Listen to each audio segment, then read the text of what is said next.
Oi pessoal, tudo bem? Aqui é o professor Marcelo do canal Resenha Forense, de volta aos comentários ao Código de Processo Penal.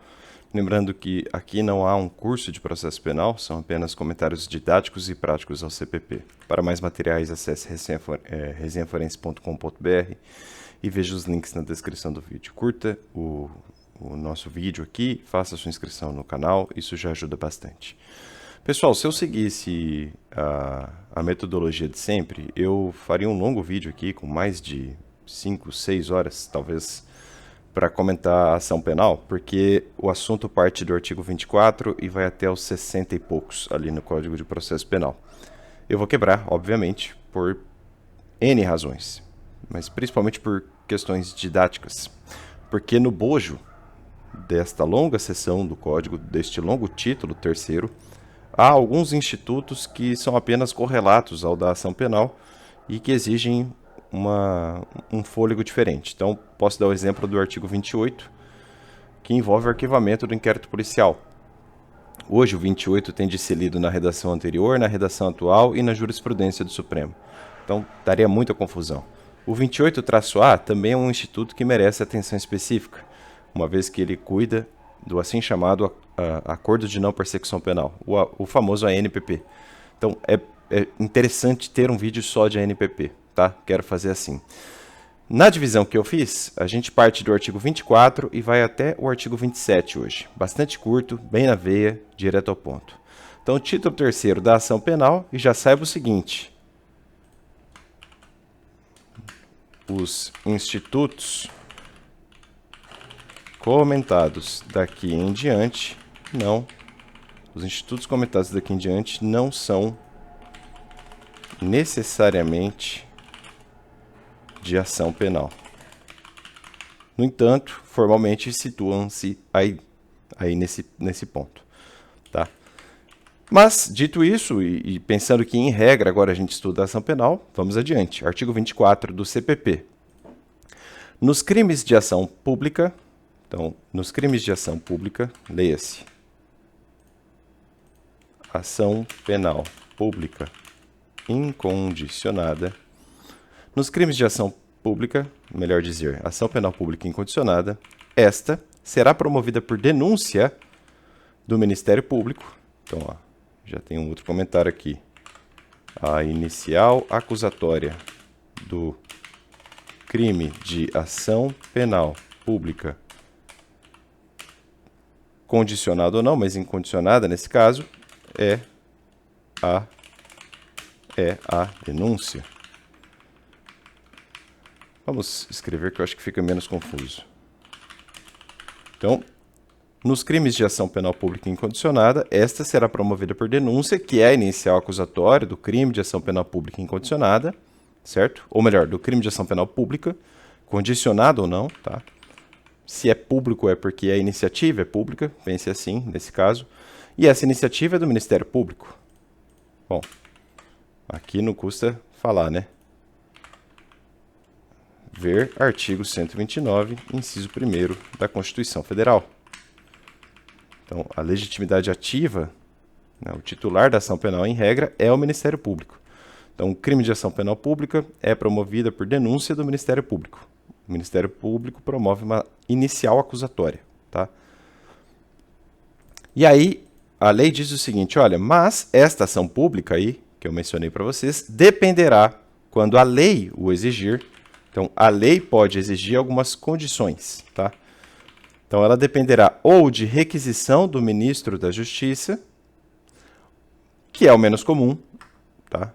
Por exemplo, num crime de estrangeiro praticado contra brasileiro no exterior. Procurem ali artigo 7º, alguma coisa do Código Penal. Ali nós temos uma ação penal pública condicionada à requisição do ministro da Justiça. Não deixa de ser formulada por uma denúncia, né? A inicial acusatória será uma denúncia, mas a lei exige antes esse ato aqui. Ou, e aí é o mais frequente, ou representação do ofendido. Eu vou grifar só representação, mas saibam o seguinte, a representação é do ofendido ou de quem tiver qualidade para representá-lo, tá? O mais frequente é esse aqui, ó. É a representação do ofendido. Um dia presente, por exemplo, em delitos de estupro, tá? Parágrafo 1º. No caso de morte do ofendido, ou quando declarado ausente por... antes de avançarmos, deixa eu fazer um rápido comentário ao CAPT. Vejam, pela redação da lei, a ação penal pública será promovida por denúncia. Será promovida por denúncia.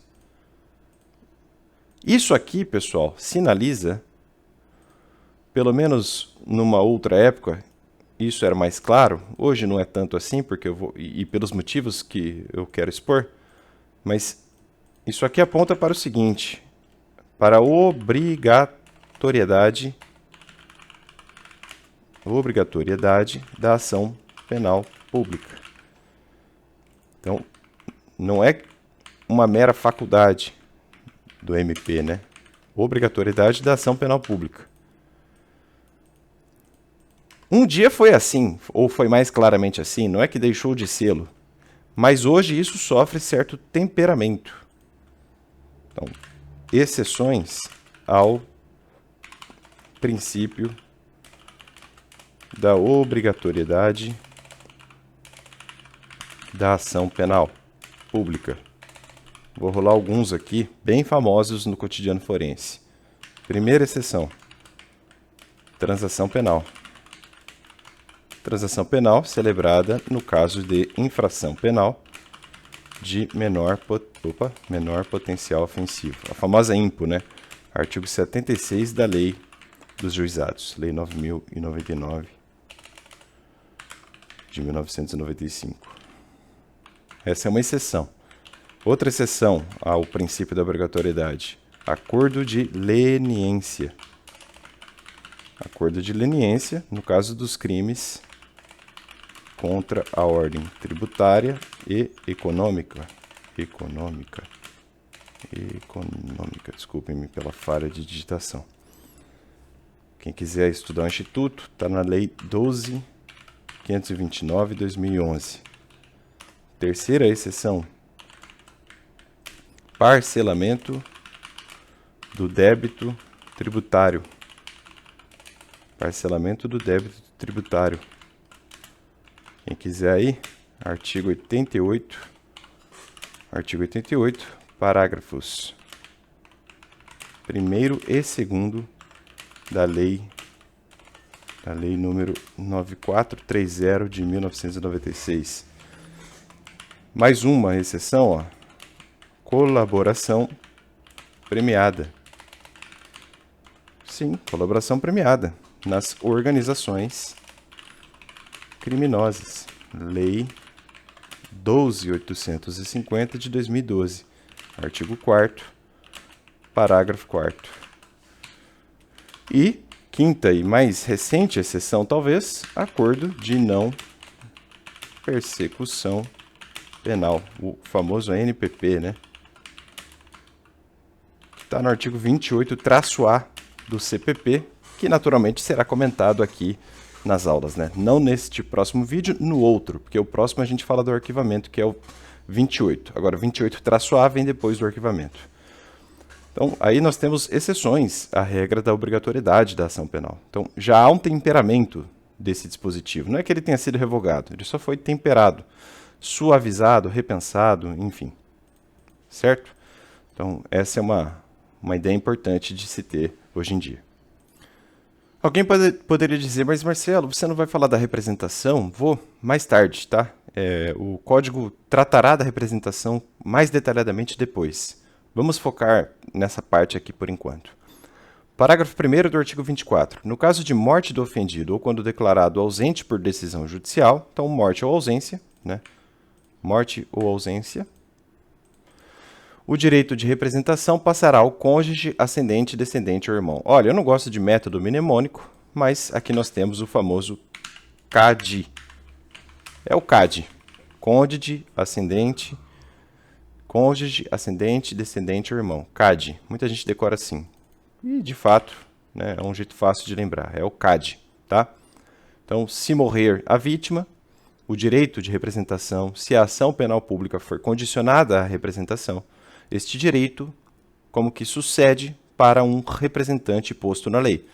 Ou o cônjuge, ou um ascendente, e vejam que o código não limita o grau, né?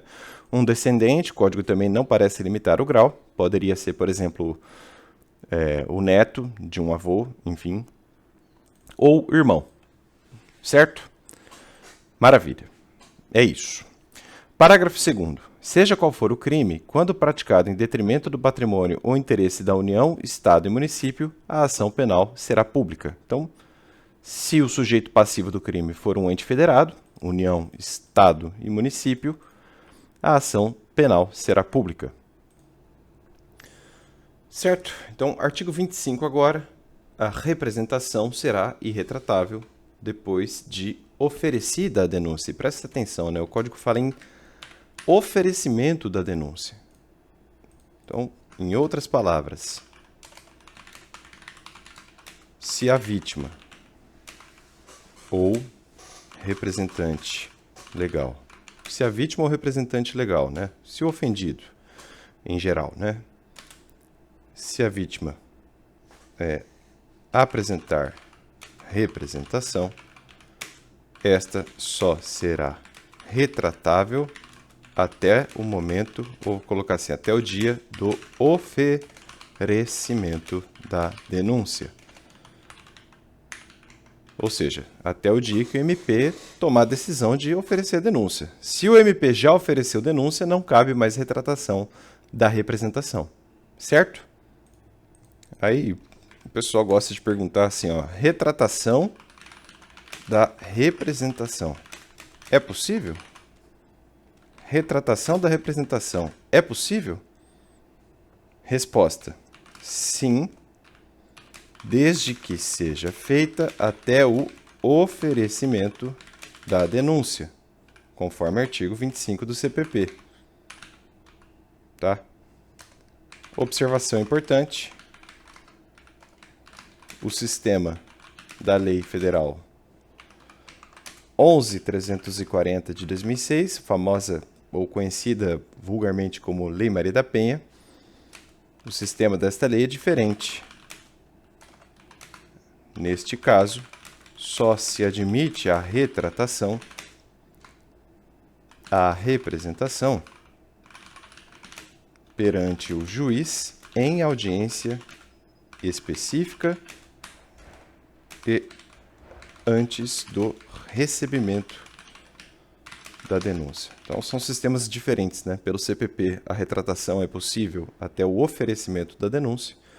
Pela Maria da Penha, pela Lei Maria da Penha, a retratação é possível até o recebimento da denúncia. O sistema da Lei Maria da Penha é ainda mais protetivo, né? Então, o recebimento, naturalmente, vem depois do oferecimento da denúncia. Simples assim. E tem que marcar uma audiência específica para tanto, como vocês estudam em legislação criminal especial. Certo? O artigo 26 nem merece ser lido porque ele claramente não foi recepcionado pela atual ordem constitucional. Ele permitia o assim chamado processo judicialiforme. Isso se afasta completamente do assim chamado sistema acusatório, né?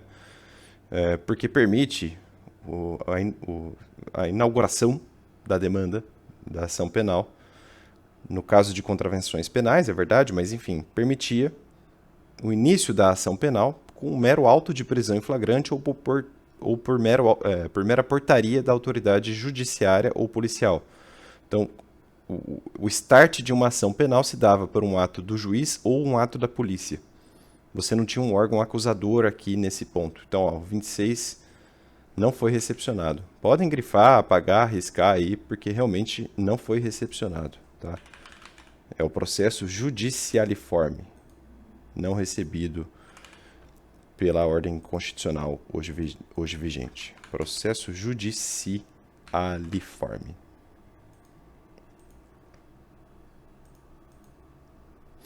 Maravilha, estou vendo aqui se tem outra coisa que eu queria lhes mostrar, mas não. Artigo 27. Qualquer pessoa do povo